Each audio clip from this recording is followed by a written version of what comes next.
สวัสดีครับผมสบายดีพี่น้องมื้อนี้ว่าจะกันมาที่โมงหน้าพารานพี่น้อง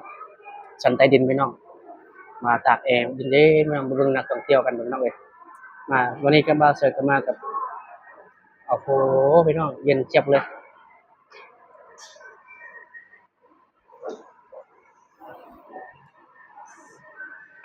โอ้โหโอ้โหเย็น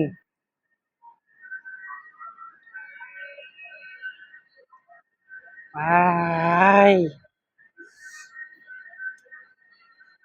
คือเงาคักแท้นี่ฮะคือเงาคักแท้เงาแวบเลยพุ่นปานอนได้ก่อนเลยนอนได้เลยเด้เนาะถ้าไปนอนไม่ได้ร้องที่หละ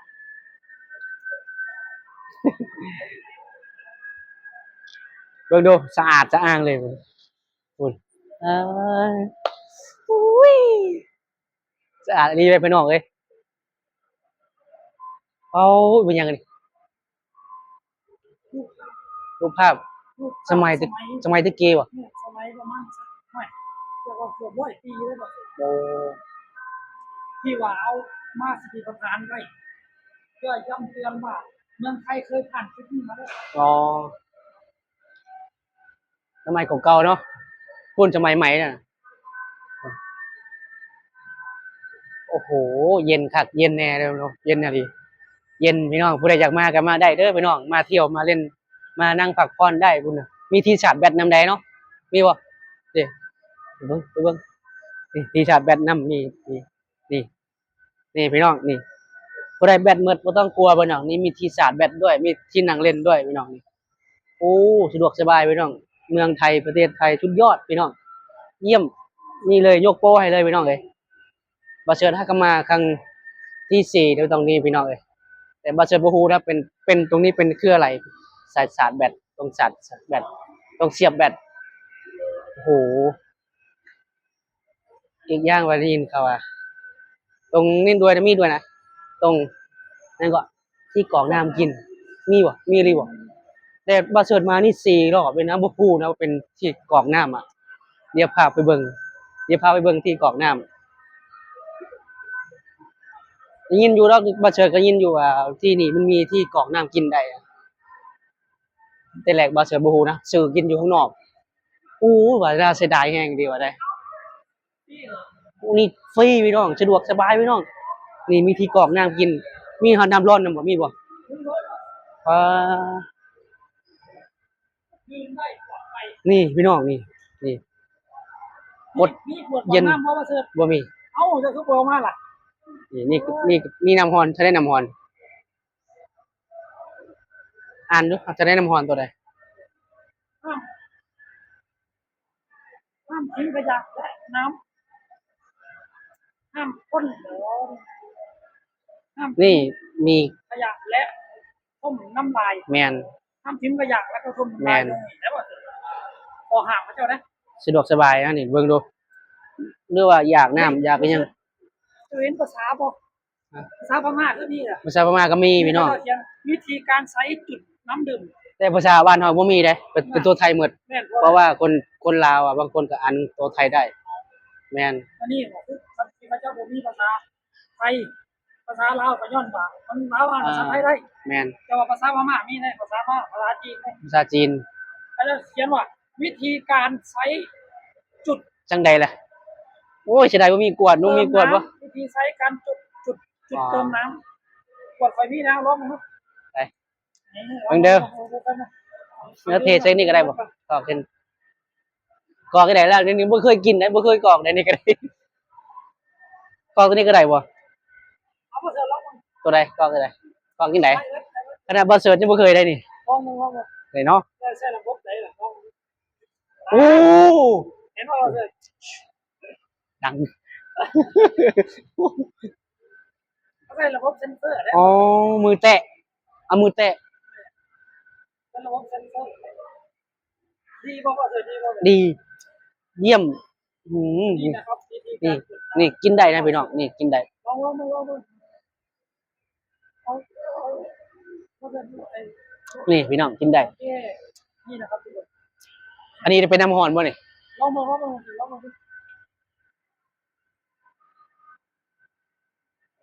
เบิร์ดบอกอาจจะเบิร์ดบอกนี่นะทุกคนนะวิธีการกดน้ นี่ ำสะดวกสบายอ่ะที่ สะดวกสบายประเทศไทยสุดยอดเอา ฟรีบ่เสร็จ ฟรี แล้วยังเป็นระบบอันนี้เนี่ย ระบบยังกับมือ เรียกว่าระบบสัมผัส แมนบ่ต้องเสียเงินบ่ต้องนั่นบ่ต้องคิดมากว่าอยากน้ำหิวน้ำแล่นไปขึ้นไปซื้อข้างบนไม่มีอยู่ตรงนี้สะดวกสบายบ่ต้องอดบ่ต้องกลัวว่าเฮ้ยมีน้ำกินบ่เมืองไทยเยี่ยมสุดยอดยกโปะ ครับ คัก ลำตีเนี่ยให้เท่าไหร นะ ให้เท่าไหรก็ให้ ร้อย ร้อยเลย หลักร้อยแล้วแหละ เพราะว่าให้ท่าน นี่นี่พี่น้องนี่นี่เบิ่งอะเบิ่งเอาพี่น้องเบิ่งโอ้ซ้ำใดพี่น้องสุดยอดบ่มีแล้วอยู่ไสมีแชทมาอยู่ไสมี อาจจะสวนสาธารณะ มีบ่ ไม่ อ๋อ สวนสาธารณะก็อาจจะมีแบบนี้เหมือนกัน มื้อนี้ก็คนอาจจะบ่หลายนะมื้อนี้ เพราะว่าเป็นมื้อนี้เป็นวันหยังเบาแนว อันนี้เป็นวันอาทิตย์ วันอาทิตย์อ้าวปกติคนหลายเนาะหรือว่า เนี่ยเขาเขียนบอกสถานที่จุดเติมน้ำฟรี อ๋อ ทั่วกรุงเทพก็คือทุกใจบอก โอ้ยนึกบ่เสิร์ชนึกว่าจะมีแค่จุดเดียว นั่นแหละนี่เลย โอ้ย สแกนเพื่อดูจุดเติมน้ำฟรีทั่วกรุงเทพก็คือสแกนมาเสร็จสามารถสแกนแล้วก็ดูได้ว่ามันมีจุดใดเนี่ยน้ำมาเสร็จนะครับ อีกอย่างห้องน้ำก็มีเด้อยู่นี่มีสะดวกสบาย พอห้ามมาเสร็จห้ามล้างมือกันไหม อ๋อ ห้า ห้าม ม ล้างมือห้ามล้างปากอยู่ดิมีกล้องวงจรไหมเข้าใจไหมมีห้องน้ำอยู่ มีห้องน้ำบ่เสิร์ชก็เคยมาอยู่นี่ เคยครั้งที่4นี่แหละครั้งที่เบิ่งก็นั่งกันเย็นๆตากแอร์เย็นๆตัวพี่น้อง ดีดีได้อยู่เมืองไทยดีได้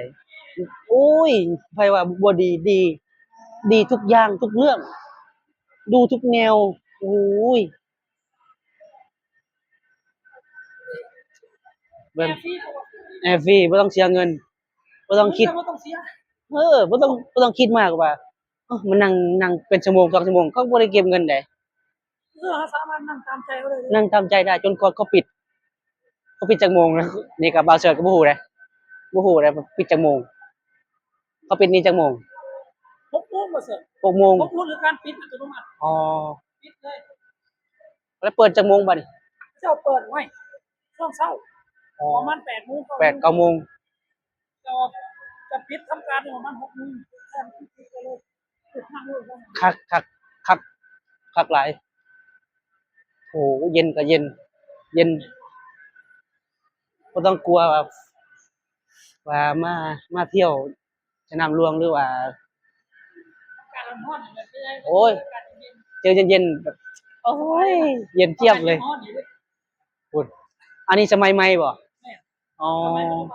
สมัยปัจจุบันนี่อ๋อ แต่ว่ายังบอล่าสุดเลยอันนี้ภาพทุกวันแต่ว่ายังบอล่าสุดเลย โบนพี่น้องมีฮอดโอ้ยจริงอยาก อั ให้ นนี้คือไม่ใช่ภาพล่าสุด บ่แม่นผับจุด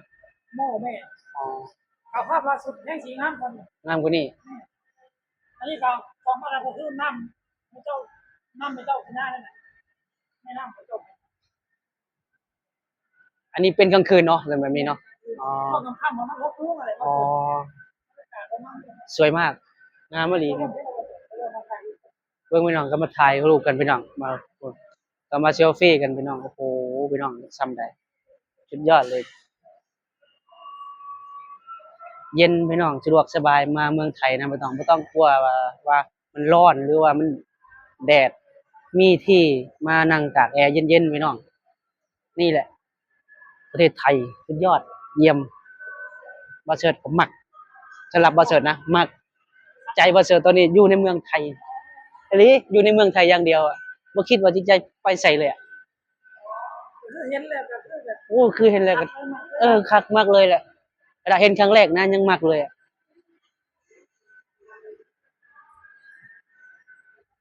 มื้อนี้สิได้แต่บ่มี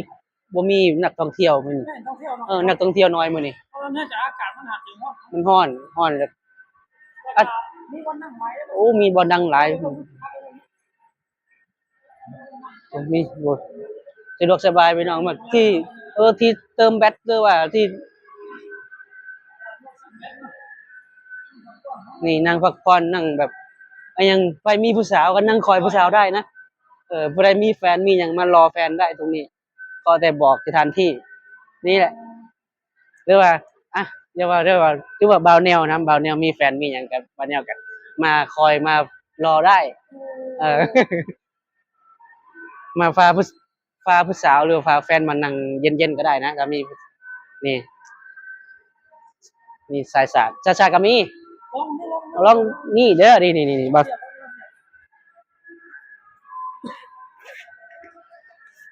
นี่บ่เสิร์ชเตรียมเรียบร้อยว่าจะนำรวงว่าฮู้อยู่แล้วว่ามีที่ชาร์จแบตหรือว่าที่นี่เนี่ย